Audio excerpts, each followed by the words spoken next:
Hello YouTube, it's me again, talking about being transgender. Today I want to talk a little bit about transgender rights and equality. I was initially going to title this video Transgender Rights, Who Gives a Shit? But rather I'm going to title it Transgender Rights, Better Late Than Never.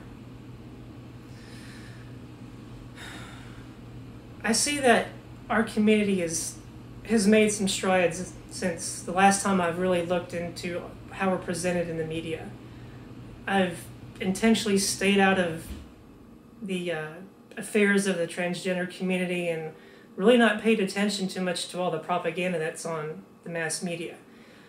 You know, I caught up on how we're being portrayed over the past few nights, and I think there's some progress being made.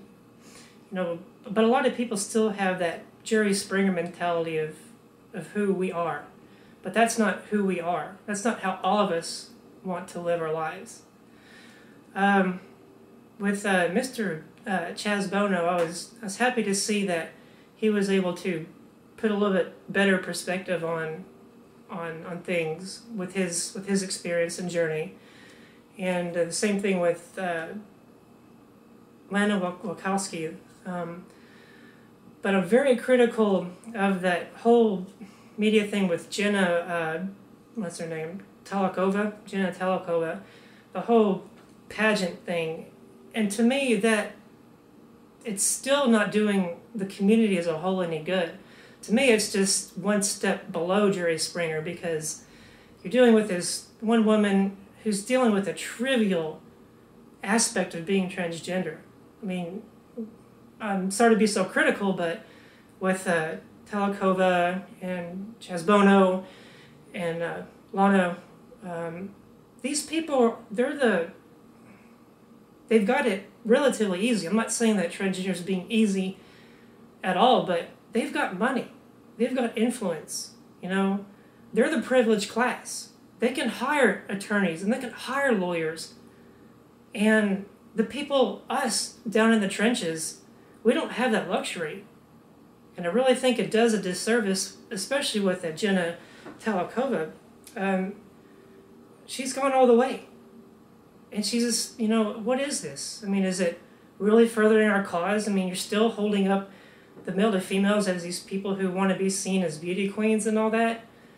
If that's the truth, that's what the truth you're going to portray out to these people out in the mass media who don't understand the whole transgender phenomenon.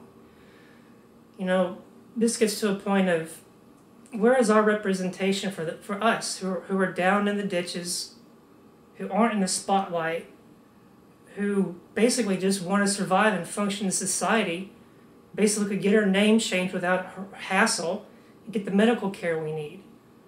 You know, this is where the media needs to really deeply focus. Not these celebrities who I'm not denying that their struggle is just as difficult as ours, but they've got it easier in terms of financially and power. And yes, I understand the argument that it comes from the top down. Well, you know, I don't want to go off into a rant, but, you know, when it comes to lawyers, when it comes to the legal system, we're such a small minority that there's really no incentive for them to take on cases they cannot, or they're not guaranteed to win, or they're not guaranteed to get some sort of notoriety. When it comes to transgender rights and medical care and medical access, there's an issue that's going to come up in the next couple of years that has to be addressed, both medically and legally. And it's the Patient Protection and Affordable Care Act, or as everyone terms it, Obamacare. You know, they're going to have to come to the conclusion as to whether or not gender reassignment surgery is medically necessary. And the media needs to focus on this issue, not on Dancing with the Stars and beauty pageants. You know, this is frivolous. This is again, sensational media that is not addressing the core issue of being transgender and alleviating the suffering and getting people healthy. and constructive members of society. Just consider from our aspect that, some of us who are transgender and who are health conscious, we live really healthy lives. I don't know what numbers are out there, but we've done all we can to manage our symptoms. We've gone to the counseling, we've got the hormones, and we may be exercise fanatics and health fanatics, but that's not addressing the medical and surgical needs to correct ourselves.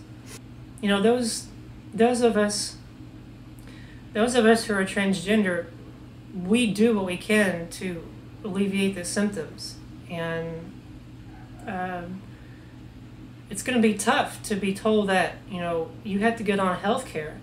And what if the health care that we're forced onto does not pay for the surgery we need? We're going to feel like we're getting a raw deal. But this is not in the media. This is the hardcore issue that needs to be addressed. And this is what lawyers and advocates and civil rights lawyers need to be doing on behalf of the transgender community, not some piddly thing about whether or not some girl gets to participate in a beauty pageant. How trivial is that?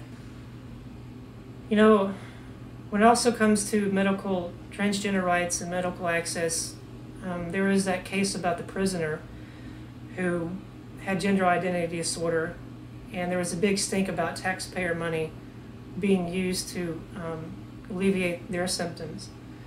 That's a tedious subject for people who are transgender, because you've got someone who made poor choices and broke the law, and they're getting a surgery that law-abiding citizens who are struggling to make it are getting it.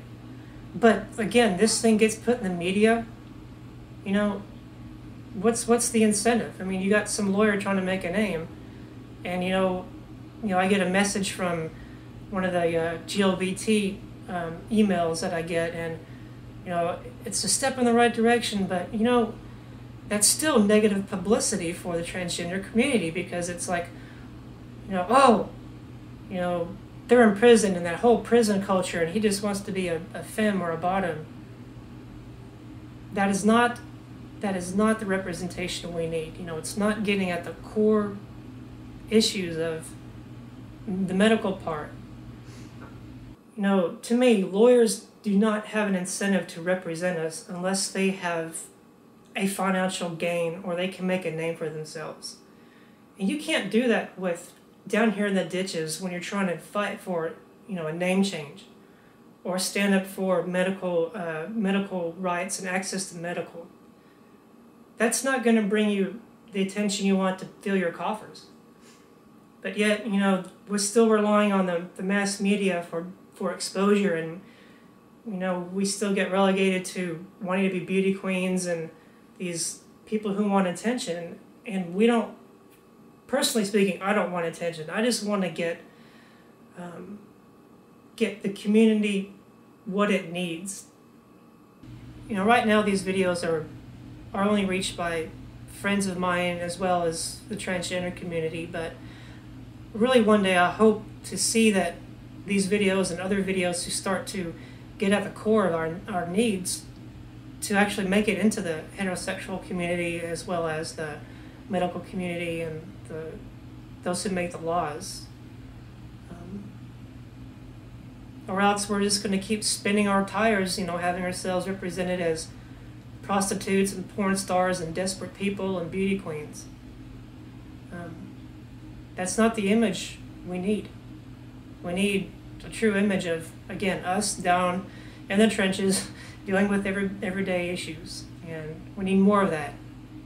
So again, thank you for your time, and I will be making more videos about being transgender in the future.